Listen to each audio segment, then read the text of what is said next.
ثم نحبنا ومعطينا وجد وجدنا وصابنا والرسولنا والعلماء الصالحين والملائكة المقربين خصوصا ولوات kita وخصوصا عبادنا الصالحة وصحب الحاجة شهد الفاتحة أعوذ بالله من الشيطان الرجيم بسم الله الرحمن الرحيم الحمد لله رب العالمين الرحمن الرحيم مالك يوم الدين إياك نعبد وإياك نستعين اهدنا الصراط المستقيم صراط الذين أنعمت عليهم غير المغضوب عليهم ولا الضالين آمين ثم رحم القبور من المؤمنات والمسلمات من مشاعر العربية خصوصا إلى بين وبينكم شهد الفاتحة أعوذ بالله من الشيطان الرجيم بسم الله الرحمن الرحيم الحمد لله رب العالمين الرحمن الرحيم مالك يوم الدين إياك نعبد وإياك نستعين اهدنا الصراط المستقيم صراط الذين أنعمت عليهم غير المغضوب عليهم ولا الضالين آمين.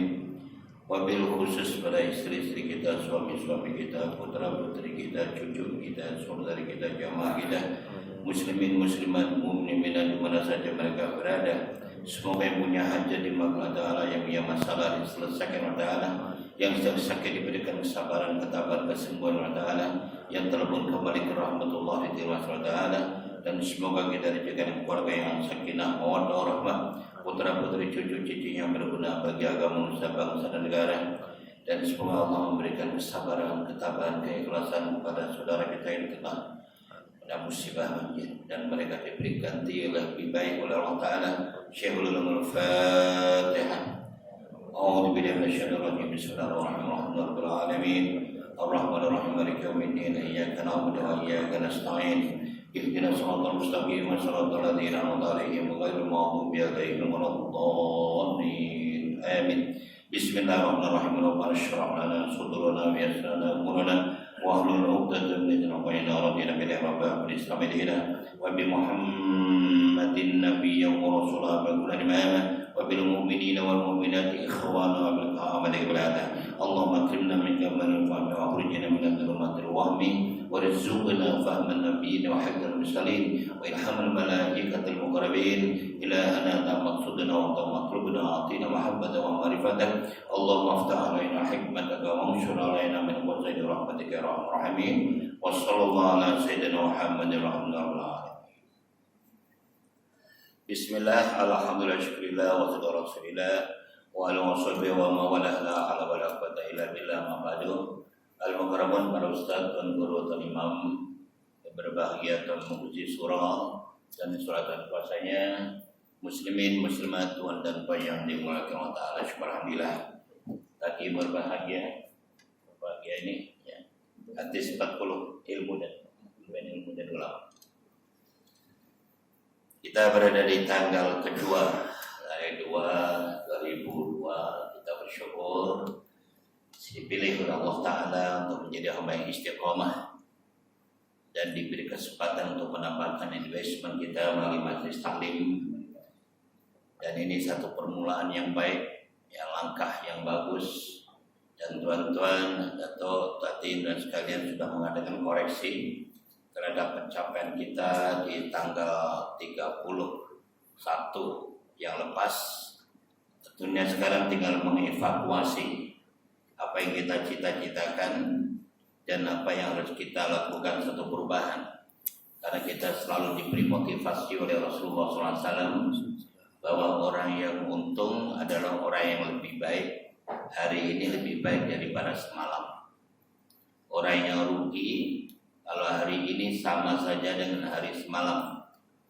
Dan orang yang bankruptcy hari ini lebih jelek dari yang semalam. Jadi ajaran Islam hanya mau yang lebih baik.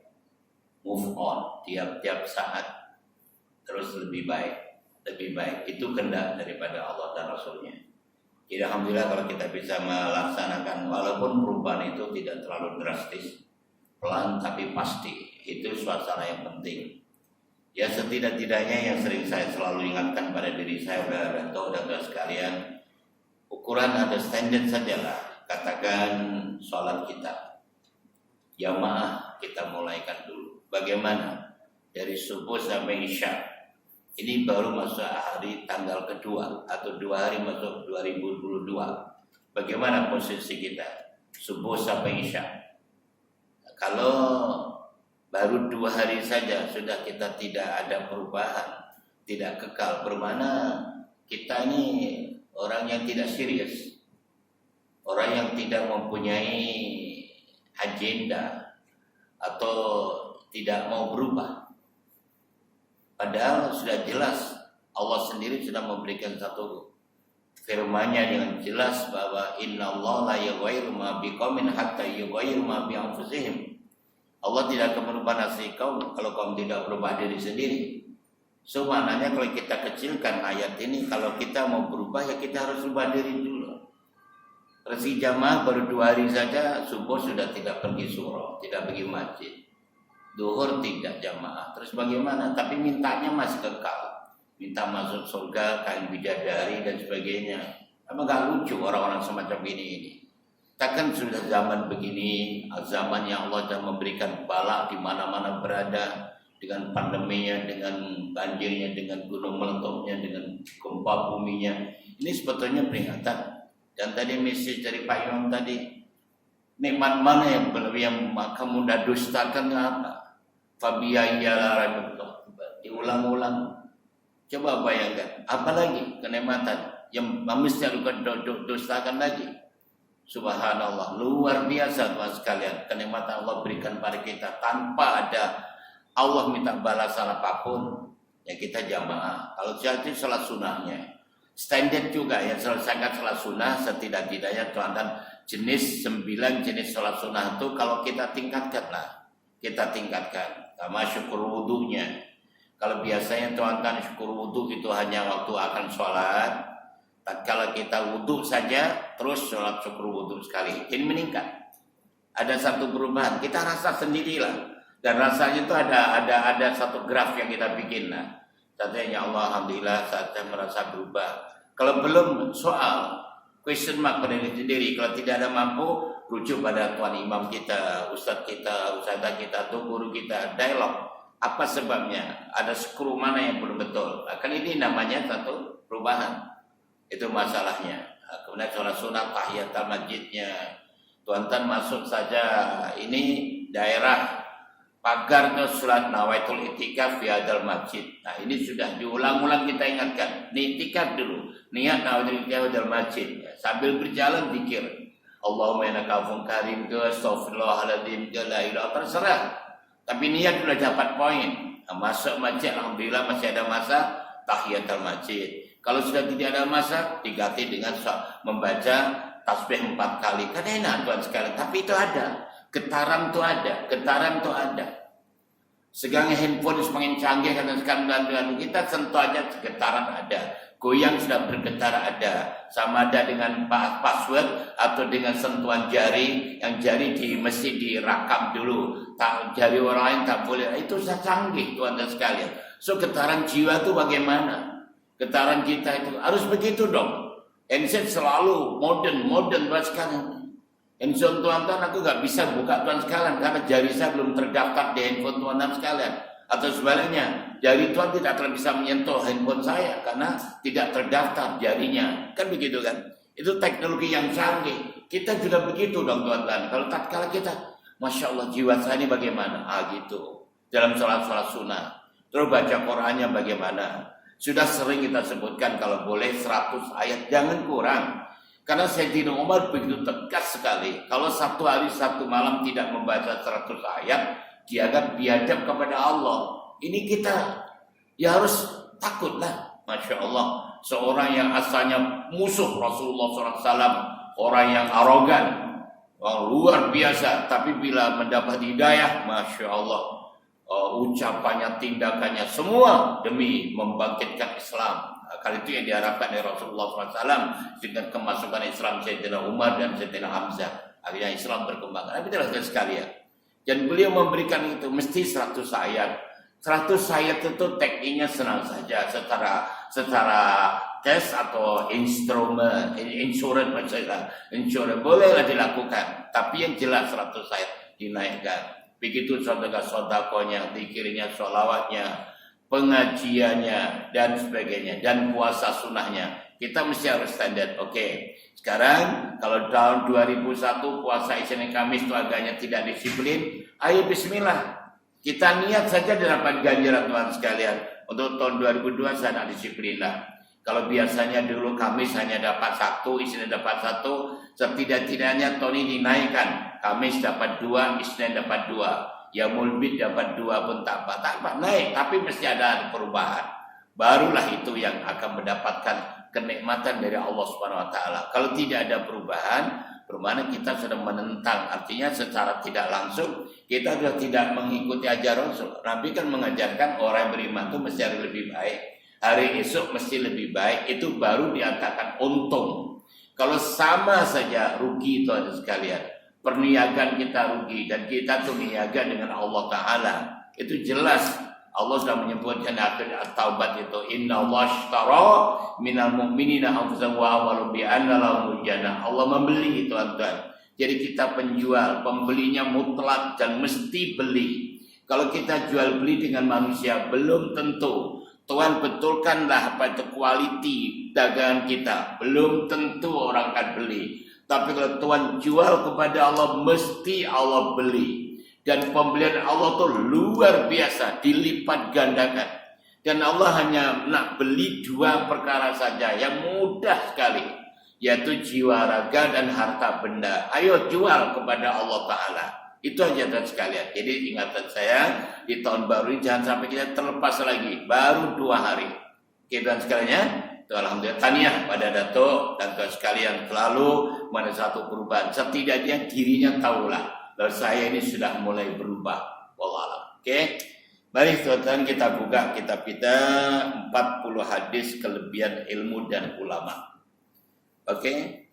Lipatan terakhir di situ berapa? Hadis ke 36. Lipatan terakhir hadis ke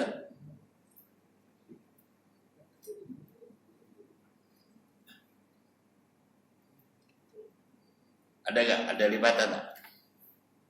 Tak ada ya, semua banyak ada lipatan. Dapat Imam ada? Haji? 28. Lipatan 28. Ialah hadis ke-28.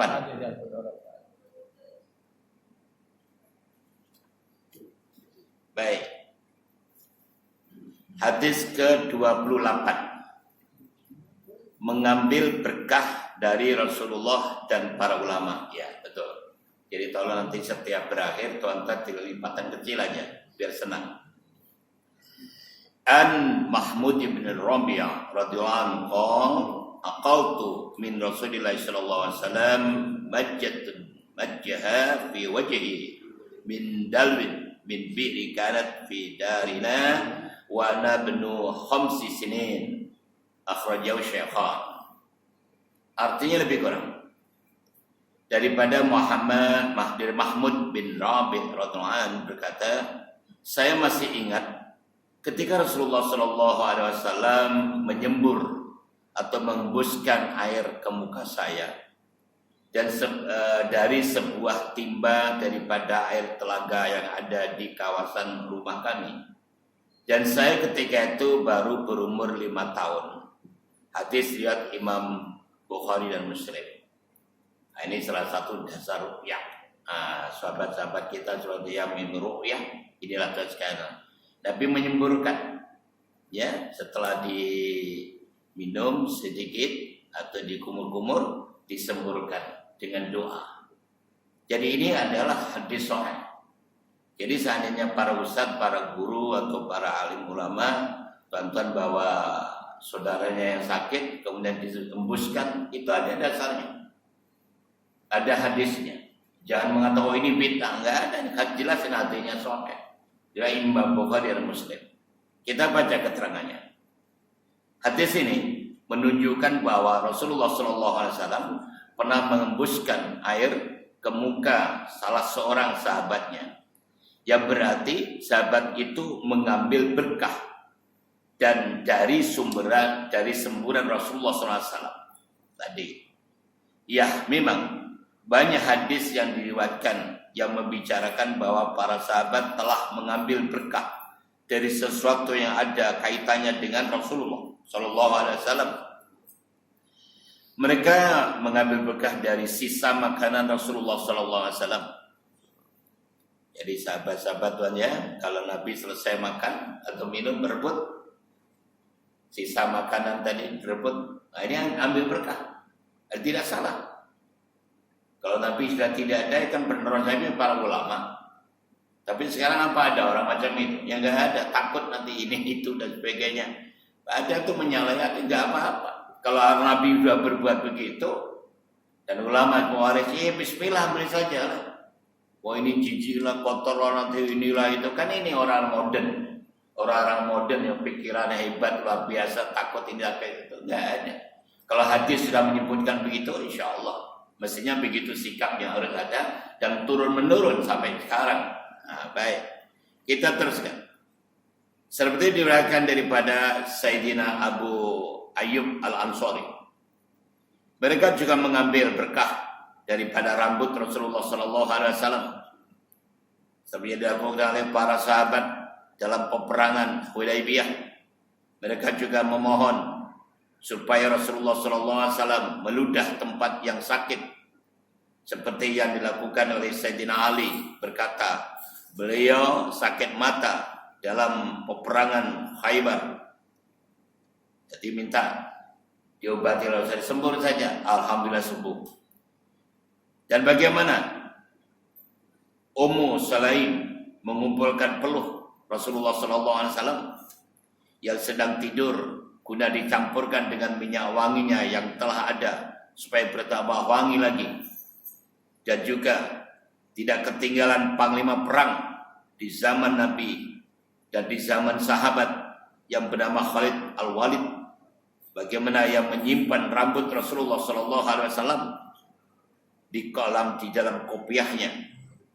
Sangat banyak kalau mau disebutkan tentang perbuatan sahabat yang menunjukkan bahwa mereka mengambil dari berkah Rasulullah SAW. Jadi jelas sekali, masih banyak lagi yang dibuat semacam gitu itu. Jadi ini suatu perkara tidak karun, suatu yang jelas sifatnya mengambil berkah. Begitulah pula yang dilakukan oleh para ulama turun temurun, memohon berkah dari orang-orang yang alim atau wali. Semoga mereka menjadi sembuh dan baik dan lebih bersemangat dalam melaksanakan ketaatan. Zaman Atok dan anak kita, salah sumber Pak Kiai itu, Pak Imam itu segala-galanya. Apa saja didahulukan, bahkan sudah menjadi kebiasaan di masyarakat kampung kita. Bahkan menanam apapun pokok buah. Dia mempunyai cita-cita, buah pertama mesti saya berikan pada guru saya, kepada kiai saya, kepada imam saya. Itulah keberkatan apa saja, panen padi ke, jagung ke, atau buah mangga, buah apa saja, dahulukan gurunya. Dan ini ada dasarnya, didahulukan begitu karena mereka memang pewaris para nabi. Itu hadisnya sahih, al ulama warasatul anbiya. Tapi ini digeser oleh masyarakat modern zaman kita, tergeser. Kedudukan ulama tergeser menjadi didahulukan artisnya. Dan itu salah satu kenapa bala turun, karena orang-orang sudah mendahulukan dan memuja-muja artis daripada para ulama. Kan jelas. Oke, sekarang masyarakat kita aja lah, Section 20 ini mendatangkan artis. Gak usah Cui Cawla lah, gak usah Aishwarya Rai, Rasarani atau Kajul atau tak usah lah. Penyanyi lokal saja tuan sekalian untuk berteriak-teriak, untuk nyanyi di padang sana. Coba bayangkan apa yang Anda sediakan. Oh, akomodasi jelas. Siapa yang menjemput, hotelnya di mana, pengawalnya bagaimana. Wah, baru nyanyi oh 5 kali aja berapa ribu tuan bayar mereka. Coba bayangkan. Tapi para ulama, para ustaz, para yang ngomong ini ceramah setengah mati berapa Anda beri? Bukan kita minta duit teman-teman. Tapi inilah reality. Dan harus dipahami otak kita ini. Itu cara. Kalau artis luar biasa dijaga, telepon sana, telepon sini, penjaga, kalau tidak polis ya Pak, paling tidak ya bagian apa tuh? Rela. Itu udah sekalian. Tapi qadhi datang, mufti datang malah lari semua. Macam dikatakan tak paham. Ini dah ngaji macam dah tahun 22 pun masih kekal macam gini. Kenapa? Nah, ini suasana Tuhan sekalian. Sudah digeser suasananya. Jadi harus kita kembalikan. Kewajiban kita mengembalikan hadisnya hadis sahih. Kita junjung, kita hormati, kita ambil berkat. Ulama-ulama semuanya. Jarang kita jumpai ibu-ibu atau bapak-bapak pada ustaznya atau guru datang itu minta tolong ustaz doakan ini. Ya jarang sudah. Oh nanti takut ini penyakit dan sebagainya. Itulah yang menjadikan begitu. Ya nggak bisa. Oke dan sekalian. Paling tidak sudah saya sering sebutkan. Tuan-tuan dan ibu pada pengajian dengan sahabat juga bawa botol kecil macam ini. Untuk begini bismillah cari berkat. Karena dalam suasana kita di majelis taklim begini ini. Bukan saja kita ngaji, manusia yang datang ribuan malaikat mendoakan kita ya bismillah. Karena punya apa itu punya anak yang sakit atau dia bismillah bawa cari berkah bismillah. Dia ada pengajian di mana malaikat turunnya Allah mudah-mudahan dapat dengan adanya ini anak saya bisa sembuh dan sebagainya. Enggak apa-apa. Bismillahirrahmanirrahim coba tapi yakin. Jadi iya ke apa kanone? Bismillahirrahmanirrahim. Ya Allah, berdasarkan hadis ini kalau dulu lupa atau belum ada sekarang ada, ayo bismillah. Terutama yang punya masalah bawa ya, air macam ini buka macam di sebelah bag ibu saja sudah bismillah. Karena untuk mengobati yang sakit atau banyak anak akan periksa dan sebagainya. Biar ada masalahnya, cari berkah. Ini jelas majelis taklim majelis yang berkah tuan-tuan. Jelas itu, kita sudah ingatkan 5 golongan yang kita menggembirakan dalam majelis taklim itu. Salah satu adalah malaikat yang sedang turun yang mendoakan kita. Oh, hebat kan? Oke, kita teruskan. Mengambil berkah bukan syirik atau bid'ah. Tetapi adalah sesuatu yang sabit dalam hadis Rasulullah SAW dan perbuatan para sahabat. Ini mana sunnah. Yang sabit sudah tetap, bukan obrolan orang-orang ini nggak ada dasarnya, bukan. Ini jelas, bukan bid'ah dan bukan syirik, tapi sunnah. Masya Allah. Manusia tidak ada yang dapat memberikan pertolongan, itu confirm. Siapapun juga tidak bisa, yang bisa hanya Allah SWT. Yang memberi pertolongan itu hanyalah Allah Ta'ala semata-mata. Kita cuma berusaha atau berikhtiar. Tak tahulah orang-orang yang terlalu pinter atau terlalu goblok gak ngerti. Sampai vaksin pun ini ikhtiar sebetulnya. Masih ada yang anti, masih yang tidak mau, masih ada begitu karena terperangkap dengan provokasi-provokasi yang liar yang tidak ada. Padahal ini adalah usaha atau ikhtiar. Namanya ikhtiar itu ya kadang berhasil, kadang gagal, itu wajar lah. Tapi kewajiban ikhtiar itu kan perintah daripada agama. Baik, seperti hanya kesembuhan, maka hanya dimiliki oleh Allah Ta'ala dan tidak dimiliki oleh seorang dokter.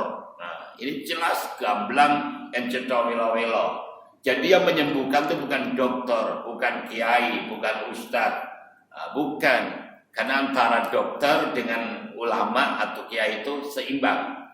Seperti ucapan Ibnu Ruslan dalam kitabnya Zubat, beliau bersyair, innal muallima wat tabiba kilahuma la yansuhani idza huma la yukrama. Artinya sebenarnya seorang tabib atau dokter dan seorang alim, dua-duanya tidak akan memberi obat atau nasihat kalau tidak dimuliakan.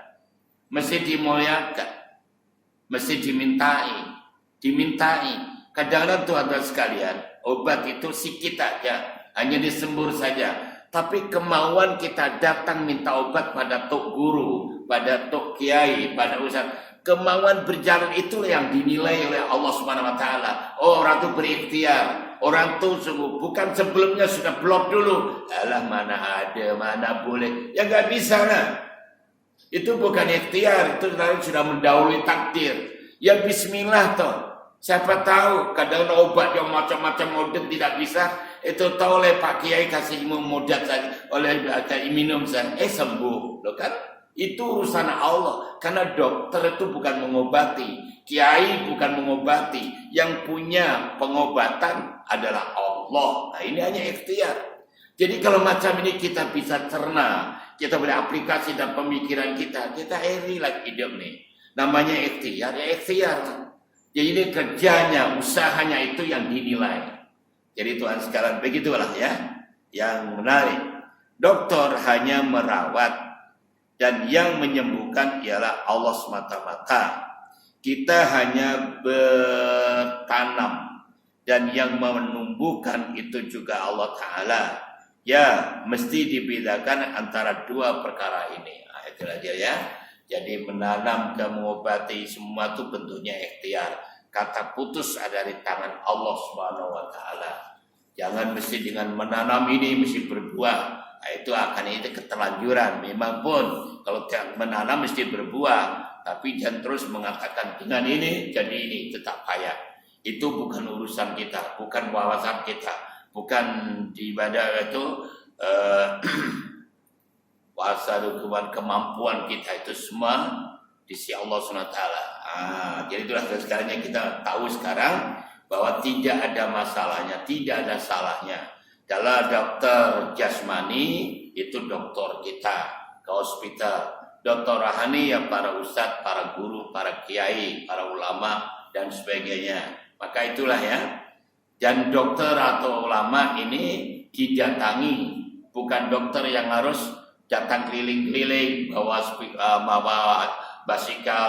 Saya dokter gigi, siapa sakit gigi datang. Itu namanya dokter di Tanjung Rambutan, tuan-tuan. Yang ada buka klinik, pakar gigi, pakar jantung, pakar puan, macam-macam lah, begitulah. Ada ulama juga begitu. Kliniknya mana? Surau Nur, masjid, surau. Ini kliniknya para ulama. Jadi yang merasa sakit datang, gitu. Tapi kalau sakitnya jasmani bisa dikesan. Senang saja, pening kepala aja, pasti otaknya Panadol. Aja ulung-ulung aja Panadol. Itu masa otomatiknya begitu. Tapi hati Allah Akbar, tak gerak-gerak, tak paham-paham. Jadi beri peringatan tak paham-paham. Ini namanya sakitnya kronik, tuan-tuan sekalian. Segera datanglah. Ini penyakit rohani tidak bisa dikesan dengan mata kasar, tapi bisa dirasa. Oh, Masya Allah, saya ini ternyata lemah, sakit. Ayo diobati. Obatnya mana?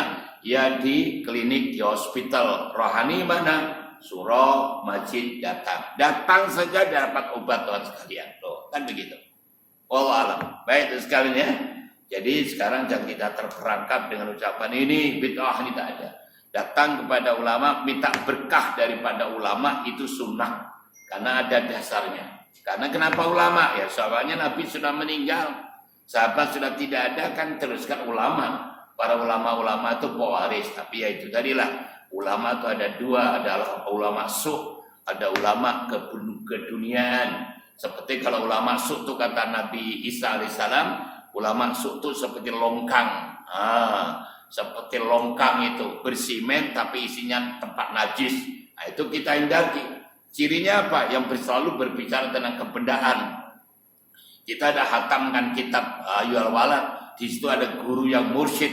Guru yang mursyid itulah ulama-ulama yang luar biasa. Bukan semua orang alim itu bisa jadi mursyid, belum tentu. Mungkin hanya menyampaikan saja. Tapi setidak-tidaknya kita tengok haliyahnya. Kehidupan hariannya bagaimana? Ibadahnya bagaimana? Kalau ibadahnya jarang-jarang dan hanya berbicara kebendaan, hanya berebut masalah kedudukan, itu sebagai alim yang belum paham, atau ulama yang tidak memenuhi ulama akhirat. Wallahu a'lam. Baik. Hadis ke-28. Sudah, Masya Allah, minta maaf. Kita hadis ke-29. Hati-hati bila menyampaikan ilmu, lihat dulu siapa yang akan mendengarnya. Inilah. An Abi Hurairah radhiyallahu anhu, hafiztu min Rasulillah sallallahu alaihi wasallam wa ya'ain. Fa ma haduma fabathu fikum. Wa amal akhar fala haddath tukum bih qutiya hadzal balghum ada bal'um akhrajahu al-Bukhari. Artinya lebih kurang daripada Abu Hurairah radhiyallahu anhu berkata, aku telah ingat daripada Rasulullah sallallahu alaihi wasallam dua jenis ilmu. Adapun yang pertama maka telah aku sebarkan kepada kamu semua, yaitu para tabi'in. Adapun yang satu lagi, seandainya saya sampaikan kepada kamu, niscaya akan dipotong leherku ini. Hadis riwayat Imam Bukhari. Apa maksudnya? Kita mesti berhati-hati dalam menyampaikan ilmu, karena tingkatan pengetahuan manusia yang ada di hadapan kita itu kadang-kadang tidak sama. Dan kalau disampaikan sesuatu ilmu yang tidak sesuai dengan pengetahuan para hadirin, mungkin saja itu akan membawa fitnah atau salah paham. Oleh itu, kalau kita berbicara di hadapan masyarakat awam, maka janganlah dibicarakan hal-hal yang hanya dapat dipahami oleh orang-orang yang khusus. Kalau tidak, nanti akan terjadi suatu fitnah atau permusuhan yang dapat membawa kepada perkelahian dan kekacauan. Namun sebagian daripada penceramah terkadang merasa syok sendiri apabila menyampaikan hal-hal yang ganjil, yang walaupun misalnya apa yang disampaikan itu benar, tetapi akan berakibat buruk bagi sebagian hadirin yang belum paham. Dari karena ini, maka perlu adanya kelas tertentu bagi suatu pengajian supaya ilmu yang disampaikan itu dapat disesuaikan dengan keadaan mereka yang hadir. Jadi para ustadz, para guru, para penceramah termasuk yang ngomong ini setidak-tidaknya memahami psikologi atau psikologi, sosiologi, bukan tangkromo saja. Bahkan kadang-kadang yang mendengar itu lebih pintar daripada yang menyampaikan. Macam tuan-tuan macam ini pelajarnya luar biasa, berbagai macam guru, berbagai macam ustadz yang telah menyampaikan. Ke ustadz ini saya seorang saja katakan begitu. Apa yang saya sampaikan tuan-tuan juga paham semua. Banyak begitu itu. Apalagi di kaul macam ini banyak, tidak boleh tangkromo sendiri nggak bisa. Apalagi kalau bertentangan dengan masyarakat. Ini ya ingatanlah pada guru-guru yang alirannya berbeda. Contoh paling senang. Di negara kita, negara Malaysia ini terang jelas adalah pahaman Ahlussunnah wal Jamaah bermadzhabkan Syafi'i. Itu jelas tertera. Mestinya para guru, para ustaz, para ceramah ini datang jangan membahas mazhab lain. Secara umum lah. Kalau nak secara kelas tertentu silakan. Tapi secara umumnya nggak bisa. Turu tahu-tahu datang mana baca Yasin lepas malam Jumat, nggak ada dasarnya. Talil nggak ada, ya kacau nanti masyarakat. Ini dumunya itu ustadznya itu yang tidak pandai membaca situasi atau situation and condition, ya nggak bisa. Ini jelas mazhabnya berbeda, jangan berbicara itu. Jadi kalau ada di institusi pengajian tinggi berbicara tentang perbedaan mazhab, hal nggak apa-apa. Ini nggak tahu-tahu entam kromo saya aja mana yang tak boleh dan dasarnya nggak jelas. Suatu ketika malah membingungkan orang. Bapak-bapak, ibu-ibu sebenarnya saya tanya Quran dan Sunnah mana lebih baik? Ya, orang menjawab si Quran lebih baik daripada Sunnah. Sekarang saya nak tanya, ini kelanjutan keduanya itu. Coba bapak-bapak cari dalam Al-Quran. Mana ada ayat, satu ayat pun yang membicarakan sholat itu 5 kali sehari semalam. Buktikan, mana ayatnya? Wah, ini geliang banget. Kacau nanti masyarakat. Walaupun sebenarnya memang benar, memang tidak ada dalam Al-Quran itu perintah sholat subuh, duhur, asar, maghrib 2, 4, 4, 3, enggak ada. Ya ada dalam hadis. Akhirnya termana Quran hadis lebih baik. Nah, ini cara-cara begini ini sangat membingungkan dan ini tidak wajar diucapkan. Nah, wajar-wajar saja lah yang biasa kalau sampai gitu. Kadang yang pelik-pelik sekalian mungkin sudah saya sampaikan. Jadi jelas kejadian ini. Seorang guru karena sudah lama murid-muridnya yang walaknya luar biasa, otot cintanya setengah mati, pokoknya mengkultus gurunya. Suatu ketika dia gurunya mengatakan, anak-anak muridku, waktu berkunjung pada saya silakan hari apa saja boleh, kecuali hari Jumat. Hari Jumat jangan pernah datang kepada rumah saya jam 2 sampai jam 3 petang. Jam 2 atau mulai jam 1 lah, jam 1 sampai jam 3 katakan itu. Jangan. Ditanya ada apa Tuan Guru? Saya sedang sholat Jumat di Mekah. Luar biasa. Wah, yang murid yang gablek, waduh, anggu-anggu, wah tiap Jumat guru saya pergi sholat Jumat di Mekah. Satu ketika ada murid yang agak pintar sekalian. Bila jam 3 datang semua, kemudian menghadap ke gurunya, mengatakan, Alhamdulillah, terima kasih, kamu ingin peraturan saya, kamu mengingati peraturan saya. Memang kalau saya 1 sampai 3 saya tidak ada di sini. Saya baru balik dari Mekah. Ya, yang murid yang ikut mengkultus gurunya ya anggut-anggut saja. Wah, gurunya hebat. Tahu ada murid agak pintar sedikit. Assalamualaikum Tuan Guru. Ini di Mekah baru jam 7:30 pagi, belum Jumatan ini. Wah, coba bayang, apa enggak ngeliying macam itu Tuan? Nah, jadi begitulah, tak usah pelik-pelik, tak usah macam-macam dan sebagainya. Sampaikan saja sesuai dengan itu. Jangan menyampaikan sesuatu yang tidak sesuai. Dipenggal itu sekalian. Dipenggal leher itu artinya macam tadilah. Kalau kita bicara tentang bukan mazhab Syafi'i, ya orang bencilah walaupun dia tidak mengatakan, tapi dia mati balik ke rumah apa nih Ustaz? Nah, itu kan namanya memenggal. Gak bisa. Atau apalagi cerita macam ini cerita payahlah. Oke, itu hanya ini sekedar contoh aja. Jadi oleh karena itu seorang pendakwah, seorang guru mesti harus memahami audiensnya, dengan tangkromo saja. Ya, oke. Wallahualam. Baik. Hadis ke-30. Hadis ke-30.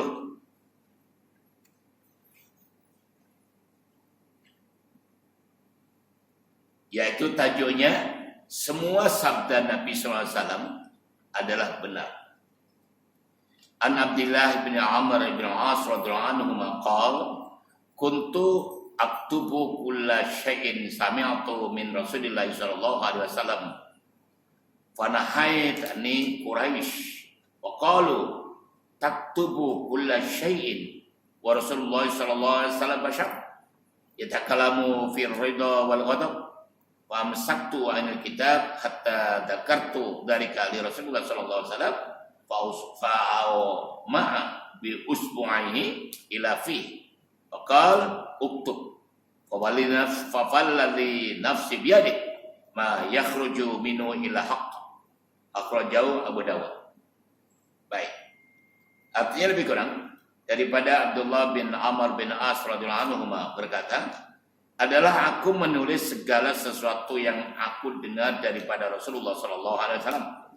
Lalu orang-orang Quraisy melarang aku daripada yang demikian itu. Dan mereka berkata, apakah engkau menulis segala sesuatu yang diucapkan oleh Rasulullah SAW? Ya, tentunya jawab ya. Sedangkan beliau adalah seorang manusia biasa yang bercakap-cakap dalam keadaan ridho dan kadang-kadang marah. Maka saya pun akhirnya berhenti daripada menulis segala perkataan Rasulullah SAW yang aku dengar, sehingga sampai suatu masa aku menyebutkan yang demikian itu kepada Rasulullah SAW. Maka baginda mengisyaratkan dengan telunjuknya ke arah mulutnya sambil bersabda. Jadi ditunjuk begitu, dan bersabda, tulislah olehmu apa-apa yang aku katakan. Maka demi Tuhan yang diriku di dalam kekuasaannya, tidak keluar daripada mulutku ini kecuali perkataan yang benar. Hadis riwayat Imam Abu Dawud. Dan benar pun memang Rasulullah SAW Allah sendiri menyebut dengan firman-Nya wa ma yantiqu anil hawa in huwa illa wahyu yuha. Muhammad tidak pernah berbicara dengan emosi atau dengan akalnya semata, tapi ada wahyu yang diturunkan.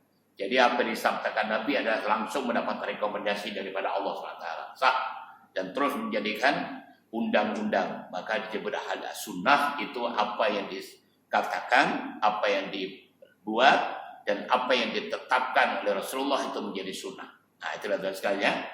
Baik, keterangannya Nabi kita Nabi Muhammad SAW walaupun beliau seorang manusia, namun Allah Ta'ala telah memberikan kepadanya beberapa keistimewaan.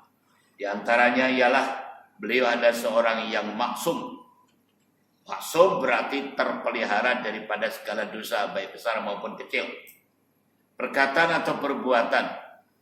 Jadi tidak ada perbuatan atau perkataan Nabi Shallallahu Alaihi Wasallam yang tidak benar. Semua perkataan dan perbuatan Nabi Muhammad SAW adalah benar. Allah Ta'ala telah memelihara beliau daripada segala dosa, baik besar maupun kecil, sebelum menjadi Rasul atau setelah menjadi Rasul. Begitu juga Nabi-Nabi yang lain. Nah, inilah Tuhan sekalian, kita memang diikat dengan akidah. Tuhan sekalian. Ini berbicara akidah, tidak bisa dibuktikan dengan ilmiah. Apalagi kita sudah ditinggalkan Nabi 15 abad yang lalu, yang kita tidak pernah mendengar, tidak pernah melihat secara langsung. Wah, ini sulit tuan-tuan kalau akidahnya nggak benar. Kita bertuah, dan kita pernah disebut oleh Rasulullah SAW. Jadi kalau sahabat-sahabat ini mendapatnya adalah sahabat, ada kekasihku. Ini kekasihku. Jadi sahabat tanya, apakah kami bukan kekasih engkau ya Rasul? Bukan. Engkau adalah sahabatku. Jadi kekasihmu siapa ya Rasul? Kekasihku yaitu umat yang tidak pernah mendengar suara saya langsung, tidak pernah melihat saya, tidak bertemu saya, tapi percaya dengan apa yang saya sampaikan. Nah, siapa lagi? Kalau bukan kita. Alhamdulillah. Jauh-jauh Nabi SAW menyebut kita sebagai kekasihnya. Dan lebih jelas memang. Kalau di logik kan ya nggak logik. Gimana? Nggak pernah berjumpa. Apa betul atau tidak? Tapi kita yakin seyakin-yakinnya. Kita bersyahadat dan sebagainya. Ini luar biasa. Ini sekalian. Jadi kita meyakini sebenar-benarnya bahwa apa yang disabdakan Nabi adalah benar-benar dan tidak pernah pertikaikan. Yang mempertikaikan itu yang kadang-kadang terjerumus itu sekalian. Yang banyak mempertikaikan. Saya pernah cerita pada tuan-tuan dulu lah waktu masih jadi lecturer di UiTM tuh. Saya didatangi mahasiswa saya. Ada dua persoalan. Ini masih ingat sekali waktu. Datang pejabat tuh Ustaz. Saya tanya dua perkara pada Ustaz. Pertama, kenapa arak itu diharamkan? Kedua, Ustaz percaya karena hadis ini daripada Rasulullah SAW. Masya Allah, luar biasa nanti. Oke, baik. Saya terus jawab gini. Oke, kamu dari mana? Saya daripada Pulau Pinang. Oh, Pulau Pinang. Baik. Kamu ada pernah makan rojak di Jalan Geni? Oh, ya, makan. Nasi kandang? Oh, makan. Semua enak belaka. Baik. Sekarang saya nak contohkan arak. Arak itu kenapa diharamkan? Kamu mengatakan asalnya daripada perkara yang suci, dari yang bersih, ya daripada anggur, daripada gandum, daripada tapai dan sebagainya. Jadi kan bersih, diproses begitu jernih baik, kenapa jadi haram? Terus saya makan matamilah, kamu sudah makan ini, makan rojak, makan nasi ganda, makan ini, semua halal. Halalan thayyibah, baik, masuk dalam perut kamu diproses, oke. Keluar dari perut kamu mau minum. Ada jalan dua, depan atau belakang, mau minum atau mau makan. Ya nggak mau, nah, itulah. Ini analoginya. Walaupun asalnya halal datang diproses menjadi begitu, tidak haram. Jadi ini alasan logiknya saja. Dia baru sadar kan sekali. Tentang hadis ini, bagaimana kamu bisa percaya? Ini mungkin hanya ulama-ulama ini kakaknya ya. Kamu ini sebetulnya saya katakan kamu ini anak-anak haram. Marah dia. Bagaimana? Saya mana bapak ibu kamu? Ini catatan di bawah, bohong tuh. Dokter atau nurse itu bukan bapak kamu, bukan itu sebetulnya. Itu tulis macam tuh. Ya, sedangkan kamu saja dengan tulisan seorang dokter saja atau nurse kamu percaya bahwa itu bapak kamu, itu emak kamu. Tapi kenapa? Kamu kepada ulama Allah tidak percaya. Jadi itulah Tuhan sekalian ya. Jadi kadang-kadang dikelirukan. Jadi terutama anak muda-mudi kita ini. Jadi hadis itu Tuhan sekalian memang akhirnya dipelajari ilmu mustalah hadis. Ada yang sahih, ada yang hasan, ada hasan sahih, ada yang maudhu, ada yang mardud, ada yang musalsal, macam-macam. Ada 3 atau 5 jenis hadis itu. Itu harus belajar itu mustalatul hadis. Tapi kalau kita tidak mampu begitu, setelah diterangkan begini ya sudah bismillah. Samina wa ta'na, kita husnudzon saja.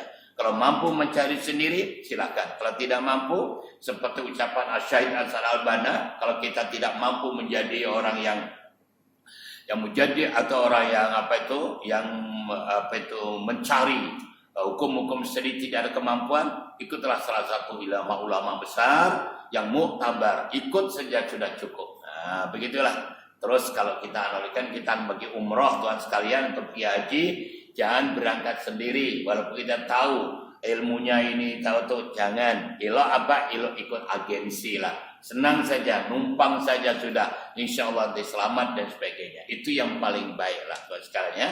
Cara sikap yang macam ini itu yang paling selamat untuk kita menghidupi terutama di akhir zaman ini. Oke Tuhan, terakhir hadis ke-31, memelihara ilmu dengan cara menulisnya. An-Nabi radhiyallahu anhu qala syakara rajulun minal ansar ila Rasulullah sallallahu alaihi wasallam qala ya Rasulullah inni la asma'u minkal hadis wa yujibuni wa la ahfadhu.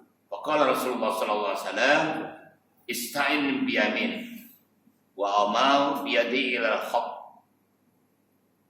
Akhrajahu Tirmidzi. Artinya lebih kurang daripada Abu Hurairah radhiyallahu anhu berkata, seorang laki-laki daripada kalangan orang Ansor telah datang mengadukan hanya kepada Rasulullah sallallahu alaihi wasallam, ya Rasulullah, aku sesungguhnya mendengar perkataanmu dan aku sangat kagum dan heran dengan keindahannya, tapi aku tidak dapat menghafalnya. Maka apa yang perlu aku lakukan?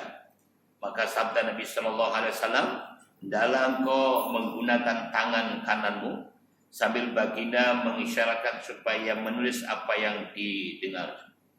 Ya Allah, luar biasa Tuhan ya. Islam ini sekali pada yang menulis sudah sejak awal lagi diajarkan Rasulullah SAW. Bahkan ayat pertama kali yang diturunkan diterima Nabi pun Iqra, berbicara tentang membaca. Nah, jadi membaca menulis itu suatu ajaran yang luar biasa. Baik, Nabi mengajarkan tulis. Keterangannya bagaimana? Daya ingatan atau hafalan manusia itu sangat terbatas. Kita mungkin ingat sesuatu untuk sekian hari atau sekian bulan, dan beberapa perkara yang tertentu yang terjadi dalam kehidupan kita mungkin kita ingat lebih lama sedikit.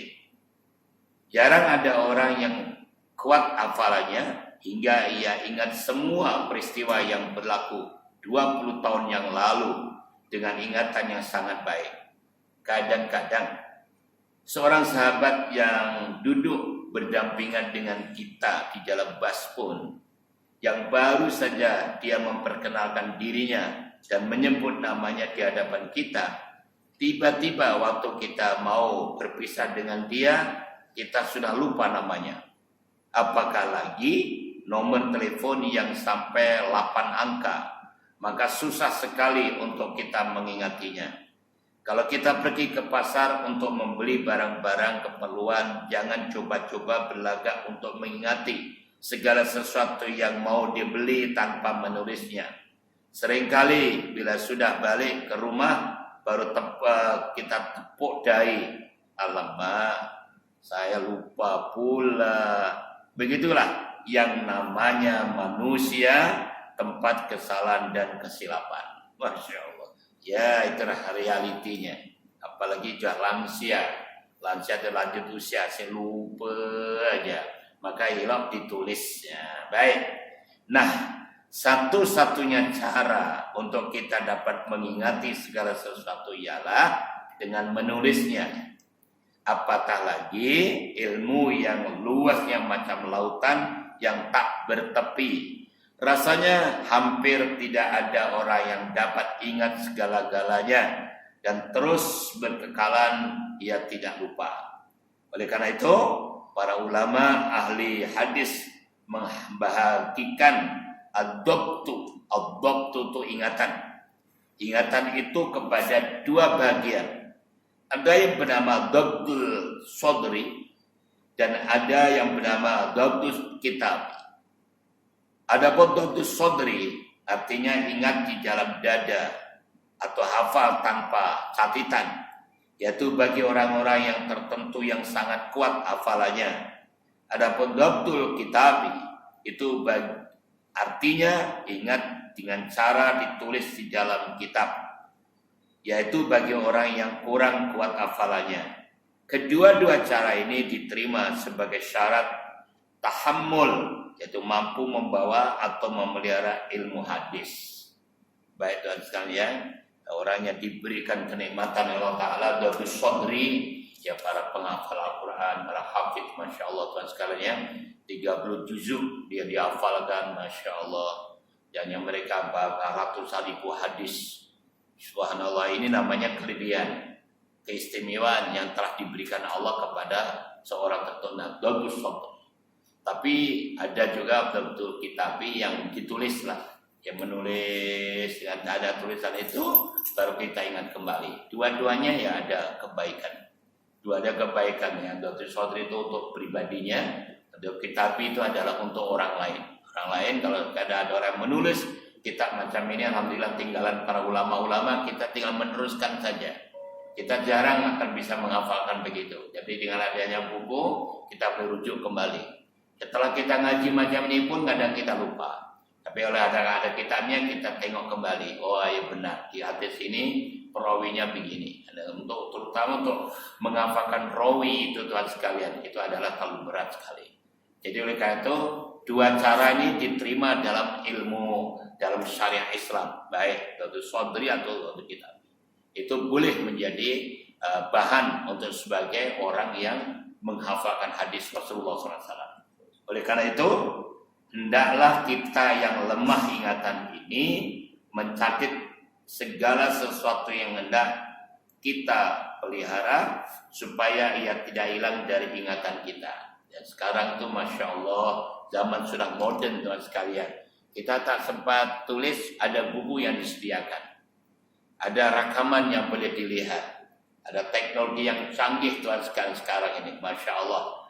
Melalui VCD, apa-apa saja, YouTube, masalah Facebook, semua ada. Tinggal membuka saja. Apalagi dengan sistem teknologi yang canggih. Tekan, ya atau istilahnya dunia di ujung jari, itu betul. Jadi itu bentuk tulisan. Bermula daripada begini ini hanya berkembang terus. Jadi kita boleh merujuk dan sekalian. Nah, merujuknya yang betul-betul dari kitab-kitab yang sahih, yang baik. Jangan semua, karena isinya dalam apa yang kita tuh bermacam-macam, ya, dan macam-macam. Kita mesti rujuk pada guru kita. Karena di situ ada Profesor Dr. Al-Gugliu, ya, entah dasarnya dari mana, tulis-tulis saja. Nah, itu kita mesti taskhihkan dulu, kita betulkan dulu dengan orang yang alim, orang tahu. Terutama kalau itu berbentuk dengan Al-Quran atau As-Sunnah. Jangan boleh kita terima saja terus kita lakukan. Tak boleh macam itu. Kita mesti disaring dulu dan sebagainya. Kecuali kalau kita terang-terang membaca buku bersama begini ini jelas terang dan kita bisa menyimak bersama. Itulah ya. Maka itu ada ungkapan yang menyebutkan belajar daripada guru ini sama dengan belajar daripada setan. Belajar daripada buku, minta maaf. Itu belajar dari setan. Karena apa? Buku itu mati, ya. Tulisan dalam buku ini tuan dan sekalian, ini kita kalau salah kita tidak bisa membetulkan, itu masalahnya. Makanya kalau berguru, kita berguru boleh interaksi semacam ini. Nah, itu cara yang begitu. Yang kadang-kadang tulisan itu ada yang salah, tulisan ada yang tidak betul, atau sengaja dibuat macam itu kan ada suasana-suasana begini ini. Jadi oleh karena itu yang elok, kembali kepada hadis ini tadi, apabila inti memelihara cara mengingatkan, sedangkan kita tidak ada kemampuan dhabtus sodri, kita tulis. Kita sekarang ya, alhamdulillah, itulah ternyata ajaran Islam itu, daripada mulai masuk tanda sampai mengatur negara, semua lengkap, tinggal kita mengikuti saja. Syarat tulis menulis pun ada. Cuman teknologi itu semakin canggih, saudara sekalian. Bukan hanya tulisan, dulu waktu kita masih kecil ada dengan kapur tulis saja, saudara sekalian, papan hitam. Sekarang sudah tidak berlaku lagi. Sekarang tinggal pakai semuanya tayangan-tayangan yang luar biasa. Inilah hanya teknologinya berbeda, cuman masalahnya tetap sama dengan cara menulis dan sebagainya untuk bagi mereka yang hafalannya kurang, supaya hafalannya cukup. Masya Allah, itu kelebihan yang mereka lakukan. Alhamdulillah. Baik teman sekalian, jadi kita berhenti pada hadis ke-32 ya. Kita ke-32. Insyaallah tolong dilipatkan situ itu. Oke. Baik, sedikit teman-teman sekalian saya akan menambahkan ya, karena kita berada di tahun baru dan setidak-tidaknya ini sudah kita sampaikan berkali-kali, termasuk yaitu sholat sebelum Jumat itu. Saya ambil 2 saja untuk sebagai satu pedoman kita. Ketika sahabat-sahabat Rasulullah SAW ya, terlepas tausiah macam gini masih kumpul ingin bertanya pada Nabi, ya Rasul, apa yang kau sukai tentang dunia? Nah ini, jadi saya beri 2 saja, apa yang disukai Rasul dan apa yang disukai Allah. Nah, kita sebagai gunakan untuk kesempatan ini untuk adakan satu perubahan. Tak sempat kita sebut sahabat-sahabat semua, tapi Tuhan pasti ingat ketika itu. Rasulullah SAW menjawab, yang saya sukai di dunia ini adalah 3. Nah, jadi mari kita mengikuti aja. Pertama, Rasul suka waqna'ani bisalah. Saya suka yang menghibur hati saya, yang menenteramkan jiwa saya adalah sholat. Jadi tak kala kita menghadapi apa saja, Datuk, Tuhan sekalian, selesaikan dengan sholat. Itu paling senang. Solusi yang paling senang, yang tidak memerlukan garento, tidak memerlukan tempat yang tertentu, tidak memerlukan biaya, tak ada. Ambil air sembahyang saja. Tak sempat di rumah, gangguan, pergi surah sina, ambil sembahyang, salih sunat Allahu Akbar, surah mutlak, atau nak hajat, atau apa saja, Allahu Akbar, terus bicara dengan Allah. Ini cara paling baik untuk menyelesaikan masalah. Nah, jadi yang menghibur hati adalah sholat. Tahniah pada tuan-tuan dan puan yang sudah begitu. Yang belum, ya kita mulai. Tatkala ada masalah, tak usah bingung-bingung. Yang bisa menyelesaikan masalah hanya Allah, titik. Sikit aja tuan-tuan dalam hati, makanya aku bisa diselesaikan oleh orang ini. Sudah menjadi syirik.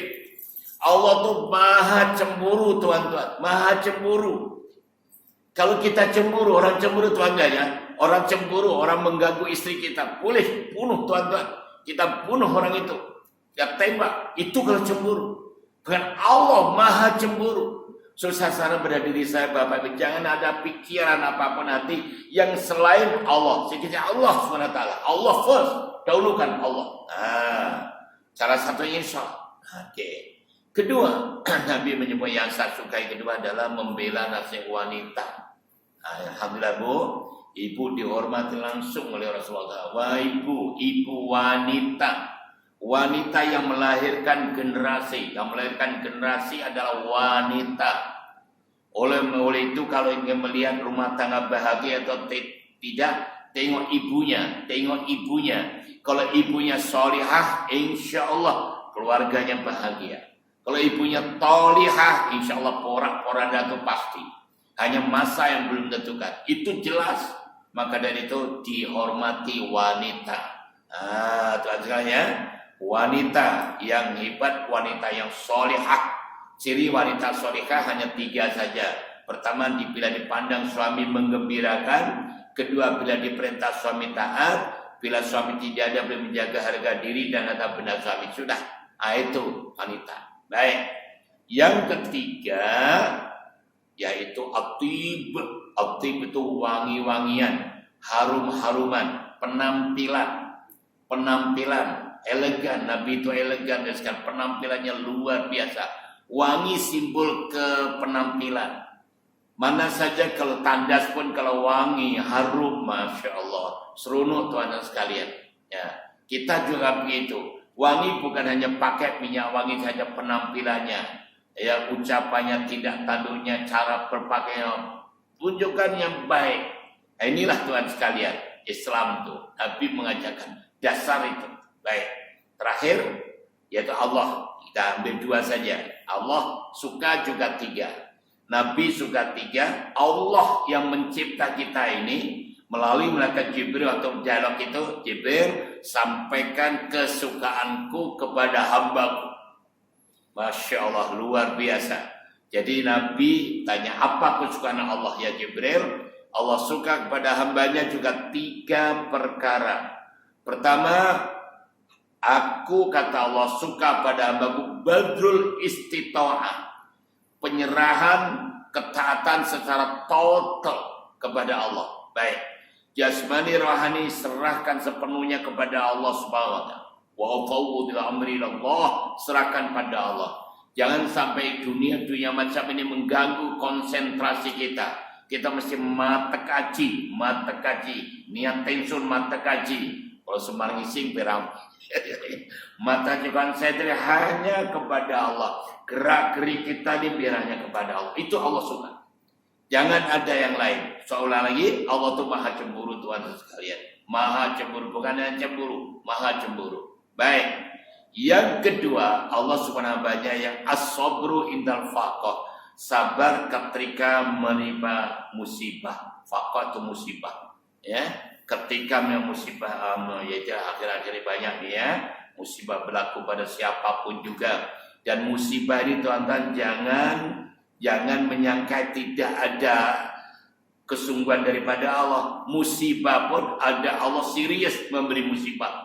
Karena Allah SWT berfirman, "Walanabluwannakum." Nah, coba bayangkan, benar-benar aku akan uji kalian dengan 5 perkara itu. Minal khauf, rasa takut, minal kehilangan harta benda, wanasi apa itu, wanasi minal wasama, apa itu, dan harta benda, kemudian jiwa, dan kemudian buah-buahan. Ini semua disebutkan. Namun ending ayat itu, wabashir sabirin, beri kabar gembira orang yang sabar. Siapa orang sabar itu? Ila sobat musibah, qalu inna lillahi wa inna ilaihi rajiun. Kembalinya juga kepada Allah. Sudah, kembalikan kepada Allah. Engkau maha tahu ya Allah. Allah memberikan sesuatu tidak ada dengan tidak sengaja. Memang tertentukan oleh Allah Ta'ala. Surah Hadis ayat 22 itu yang menyebutkan dengan terang apa saja yang berlaku pada dunia dan diri kamu sudah ditentukan di zaman azali. Seorang manusia, seorang hamba yang ada menyerah, balikkan pada Allah. Nanti Allah akan mengatur sendiri. Tapi betul-betul tuan-tuan, penyerahan pada Allah Ta'ala. Baik, yang terakhir, Allah suka pada namanya al-buka dan nadamah, yaitu suka menangis tatkala menyesali dosa-dosa yang telah dilakukannya. Ya, kita banyak melakukan dosa, yang menangis walaupun tidak keluar air mata, kita banyak istighfar, tuan-tuan ya. Perbanyak istighfar. Kalau perlu tobat, sholat tobat jangan pada berhenti terus, itu aja kebanyakan itu. Banyak istighfar saja, insya Allah SWT sudah dibuktikan dengan istighfarnya Nabi Adam dikembalikan lagi ke surga. Istighfarnya Nabi Yunus dikeluarkan daripada ikan. Misalnya Nabi Nuh diselamatkan daripada kapal. Itu semua istighfar. Minta ampun kepada Allah Ta'ala. Dan istighfar itu paling minimal astaghfirullahaladzim. Cukup. Tapi kalau Tuhan sayyidul istighfar 3 di pagi, 3 di petang, Masya Allah, luar biasa. Allahumma anta rabbi la ilaha illa anta wa ana abduka wa ana jama'atika mastaqatu a'udzu bika min syarri ma sana'tu aqulu laka bi ni'matika alayya wa abu bi dhanbi faghfirli fa innahu la yaghfiru dzunuba illa Allah. Gitu ya. Jadi ini aja 3 itu untuk sebagai satu anjakan paradigma kita untuk mengisi program di awal tahun ini supaya kita lebih dekat lagi kepada Rasul dan lebih dekat lagi kepada Allah Subhanahu wa taala. Itu aja. Oke, mari Tuhan kita berdoa semoga diri kita, keluarga kita, masyarakat bangsa dan negara kita aman, tentram, yahtera, barakatun, thayyibatun, warahmul wafur, dan kita dijadikan keluarga yang sakinah, mawaddah, warahmah, dan semoga Allah menarik balik segera dari virus corona ini sehingga kita menjadi normal seperti biasa. Bismillahirrahmanirrahim. Rabbana zidna ilman nafi'a wa amalan sholihan maqbula wa rizqan halalan dan sayyidina Allah madkhilna mukhala sidqin wa akhrijna mukhraja sidqin wa jalana sultanan nasira bi rahmatir rahmin ya rahman amin. Ya Allah ya Tuhan kami masih tahun baru 2002 ini mohon pertolongan ya Allah, beri berkah segala kehidupan kami ya Allah, berikan berkah segala usaha kami ya Allah, berikan berkah segala kehidupan kami ya Allah. Rabbana taqabbal minna innaka antas alim wa tub alaina innaka antat tawwabur rahim bi fadli rabbika sifun wassalamu ala mursalin walhamdulillahi rabbil alamin. Qabalallahu minkum wa bil hidayah. Assalamualaikum warahmatullahi wabarakatuh. Dan kita terus main duha.